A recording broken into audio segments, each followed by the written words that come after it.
Right. Let's have a look at this intro if you are ready, friends. Let's say hello to Sherlock. Here we go.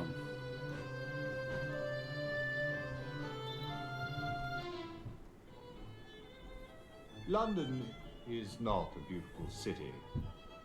Under the soot that covers its buildings is a teeming mass of 4 million souls trying to survive, mostly off of each other.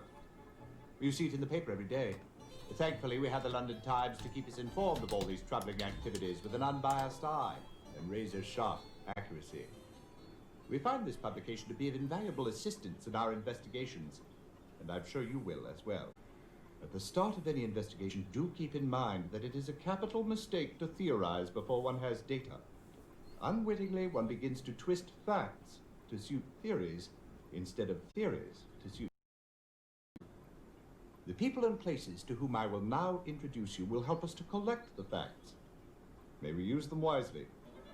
Come, the game's afoot. The game is afoot. Society burglar strikes again. Series of burglaries. 6 over the period from June 2nd to June 17th. On July 2nd, the 7th occurred at the home of Sir Sanford Leeds. Cleopatra tiara stolen, it says. As in the other cases, no sign of extensive search by the thief, and only one piece of jewelry involved. Victims elsewhere at the time. Here's a complete list of the particulars, Holmes, if you'd care to read it. How do you do, gentlemen? I am Gerald Locke. Look at them Please be seated, sideburns. Mr. Locke. How can we be of service? 3 days ago, Guy Clarendon was found murdered at Halliday's. It's preposterous, but Miss Frances Nolan has been charged and is being detained at the criminal court, Old Bailey. Frances Nolan. Ah, yes. Sister of Loretta Nolan. Only surviving heirs of Sir Malcolm Nolan, founder of the Aberdeen Navigation Company. I seem to recall that Sir Malcolm and Lady Nolan were killed when some lunatic threw a bomb into their carriage. It seems to me that later I heard something about it being a case of mistaken identity. Wasn't one of their little offspring in the carriage with them at the time? Yes, it was Loretta, Frances's sister. She was only 4. Miraculously, she was uninjured. Mr. Locke, I've heard that you are a suitor for Miss Frances Nolan's hand, are you not? Yes. And was it not also true that she was being courted by Guy Clarendon? Unfortunately, yes. Have you any idea why Frances Nolan was charged with the crime? Well, she was discovered over the body with a pistol in her hand. That would do it. But you don't understand. Frances is totally incapable of murder, not even of a scoundrel such as Guy Clarendon. Scoundrel? But he's from such blue blood. Also, if I'm not mistaken, he's an accomplished batsman for the West London Cricketers. Batsman? A ranked fencer in international competition. He was also a bit of a bounder, Watson. What an understatement. Guy Clarendon was excessively fond of cards and strong drink. His father had all but disinherited him. I tried to tell Frances that Clarendon was no good, but to no avail. And now look at the mess she's in. Will you help? Most certainly. Ooh. Right, that was a lot of information to take in.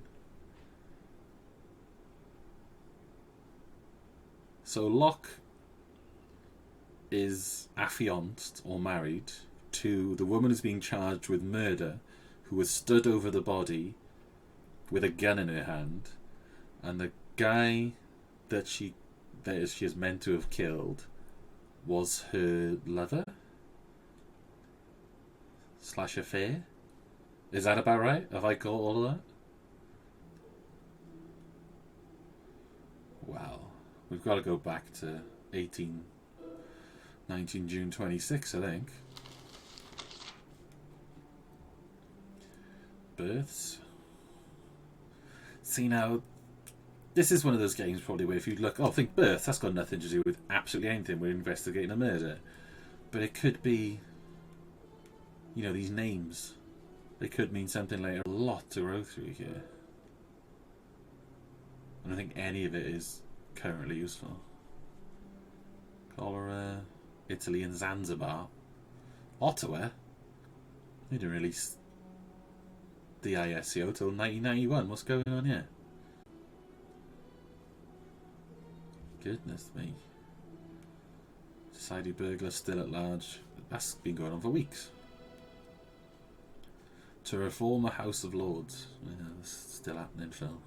Italy again, America.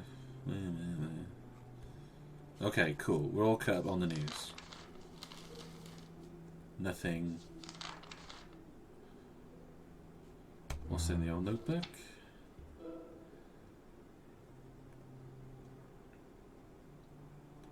Frances Nolan. Right, so she's the accused. Okay. Fine. What was it in? Okay. At Halliday's private hotel. Okay, so let's go there.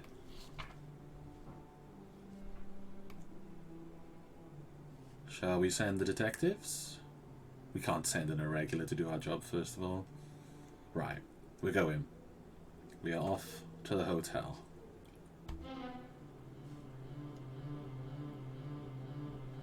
Since the private hotel plays such an important part in the murder of Clarendon, Watson insists that they pay Halliday a visit. To Watson's surprise, Holmes agrees. Oh, very nice. Clarendon, poor chap. He arrived on the 29th day of May and was given a front room on the 3rd floor. 2 days later, he asked to be moved to suite 205. To your knowledge, did he have any visitors? Only 2 that I'm aware of. One was a most disagreeable fellow. He was rather large, had a thick walrus moustache, and a very prominent scar down his cheek. He arrived on the 1st of June, the very day of Mr. Clarendon's move. He simply came in, sat down in the lobby, and waited. 20 minutes or so later, Mr. Clarendon came down from his room. The big man yanked him aside. I was about to send for a bobby when Mr. Clarendon signed me that all was well. After a few minutes, they left together. Oh. I never saw the man again. His other visitor, who came by quite frequently, was a most striking woman. She was quite fashionably dressed. She had a most distinctive laugh, very full and deep. I've no idea who she was. Mystery woman. Please, tell us about the morning of July 2nd. It was about 9 o'clock when a woman entered. She was rather plain-looking, and I wouldn't have noticed her, except for the fact that she came in the front door, looking neither left nor right, and proceeded directly up the staircase. It couldn't have been more than 30 seconds later when I heard a bang, followed by a woman's scream. I dashed upstairs to the 2nd floor. The door to room 205 was open. Inside, I found the body of Mr. Clarendon and the woman who'd just come up. She was lying in a swoon in the center of the room with a pistol in her hand. I revived her with some whiskey. When she came to, she was totally disoriented. She had no idea where she was or what she'd done. When she saw Clarendon's body, she let out a shriek and dropped the pistol. I summoned the police. Tell me, at what hour are the hotel's front doors locked? Oh, 10 o'clock, sir. Anyone who arrives after that has to be let in by the night staff. Of course, Mr. Clarendon was never one of those. He was always in his room before 10. May we see his room? Ooh.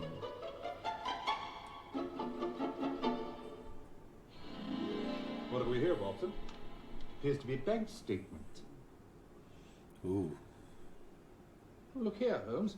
Here's the maid missed a spot in her sweeping. Good thing she did, Watson. You're staring at evidence. This is Blood. hilarious. What's this stain here?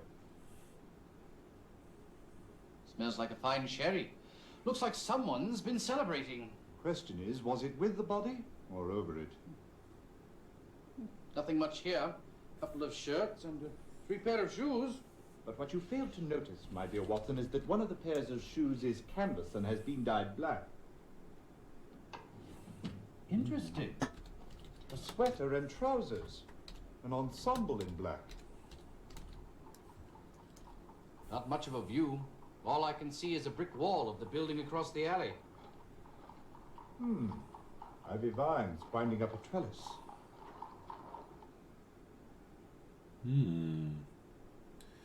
Okay. So I did make a few notes. So 9 o'clock. That sounds suspect. So that was 9 o'clock. Doors closed at 10. Heard a bang. So we've got Sherry on the floor. Dyed black shoes. 29th of May, he was on the 3rd floor. I was asked to move 2 days later on the 1st of June. And then died on the 2nd of June. Which I did not mention. 2nd of June. Interessante. Very interessante. Let's check the notebook. Ooh. Oh, 10. Large man, beautiful woman, and plain woman. That's horrible. They found some black clothes and a bank statement. Can I look at that bank statement? I didn't get a good look at it. Right, I want to go visit the bank. I still reckon that. Mr. Clarendon appears to be a frequent depositor. Yes, but it looks as if he's afraid the money will burn a hole in his bank book if he leaves it in too long.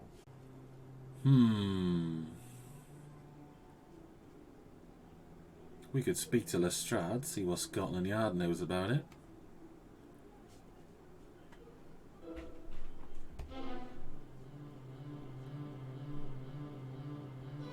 Yes. Why Yes. even trouble yourself with this one, Holmes? You believe Francis Nolan to be guilty? Guilty as a cat would swallow a canary. And on what do you base that brilliant deduction? Francis Nolan claims not to have known that Clarendon was residing at Halliday's. Yet she proceeded directly to his room where she shot the bloke. She claims not to have owned a gun. Yet the gun found in her hand was purchased at Esgoff and the receipt had her name on it, for Christ's sake. No, that little lady will never see the light of day again.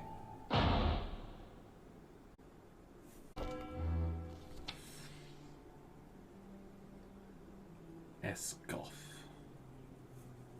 Well, we need to visit him, obviously.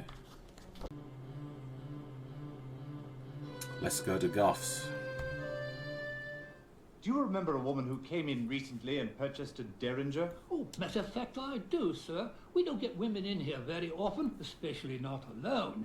And I particularly remember that one because she was so pretty and she looked like she really knew how to have a good time, if you'll pardon the expression. Do you remember her name? I should say I do. She repeated it twice whilst I was filling out the order form.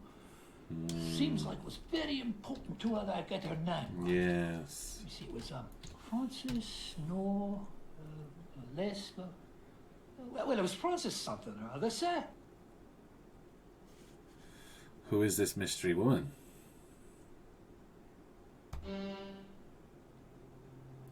Who is this mystery woman? What day did he die? The 2nd.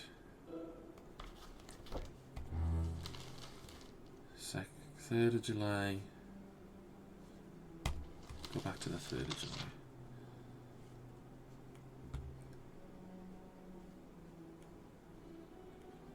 Lions murdered. This burglar's got to be relevant somehow. Maybe I reckon he was the burglar, and she, the pretty lady. Ah, these amounts, I'm sure they add up.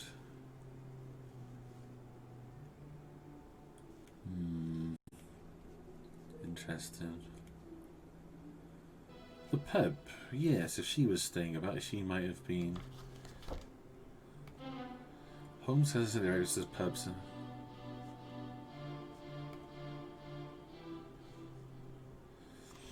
Shinman told us that Clarendon, Leach and Kilgore had a few cosy meetings at his pub.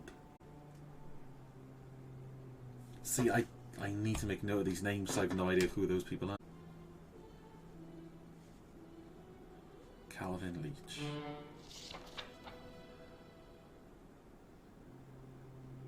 Okay.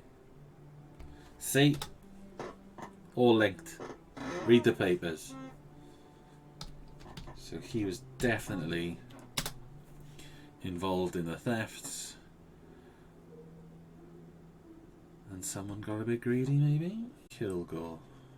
Claude.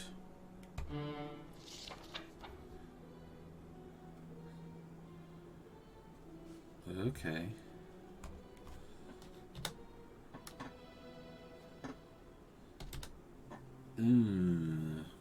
They were gambling debts? Depositing money, withdrawing money. So he's stealing stuff to pay off gambling debts. Is that what we reckon? That's what I reckon. This is great. I love this. Let's have a chat with Shimon. Sure, I remember Clarendon. He and his lady friend used to stop in here from time to time. Usually on their way to Kilgore's gaming parlor or coming back from it. Rumor has it, Clarendon was into Kilgore for a sizable sum. Do you happen to know how much? £7,000 was the figure I heard. Got to the point Kilgore wouldn't allow him in the door. Clarendon made a big fuss till Gus Bullock stepped in. Clarendon backed down pretty quick. Don't blame him none. Nobody in their right mind would want to mess with the likes of Gus. Do you think Bullock was involved in the murder? Nothing you could tell me about that bloke would surprise me.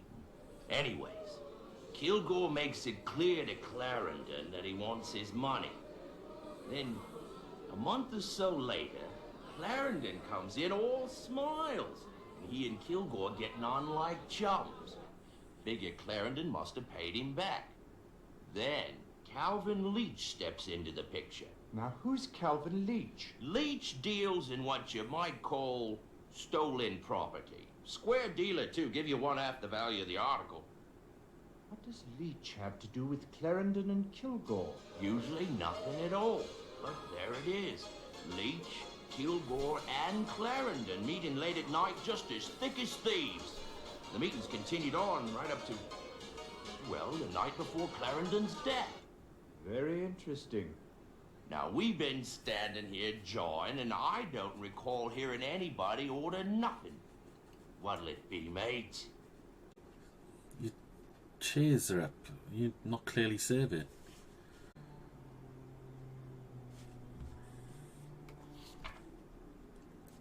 Let's see if we can visit her, get her story. Tell us, who was at home on the evening of the 1st? Well, just Miss Frances, sir. Oh, yes, of course, and Dr. Trevelyan. What time did the doctor take his leave? Oh, let me think.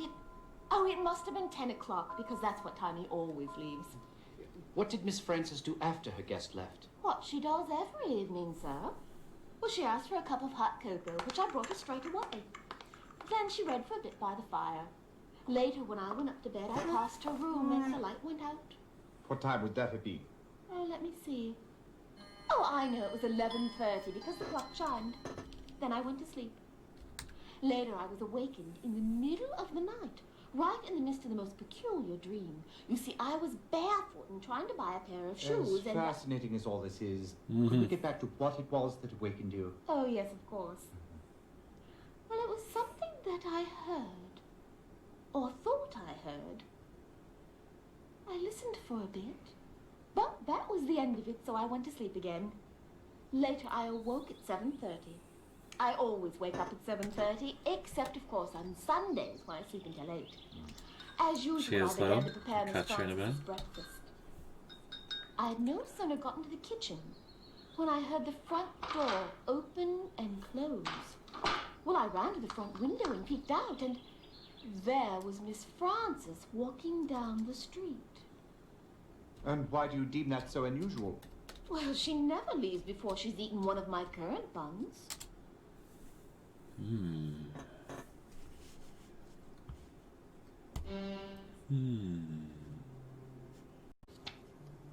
Right, okay, cool. I'm going to call it there because there's so much info going on. I have no idea who's who. But I love this. This is great. Okay. We'll leave it there. And we'll sign off for the evening. Thanks for watching, if you've been watching. We'll carry this on another night. I'll post when we'll try it again. Catch you all soon. Lovely stuff.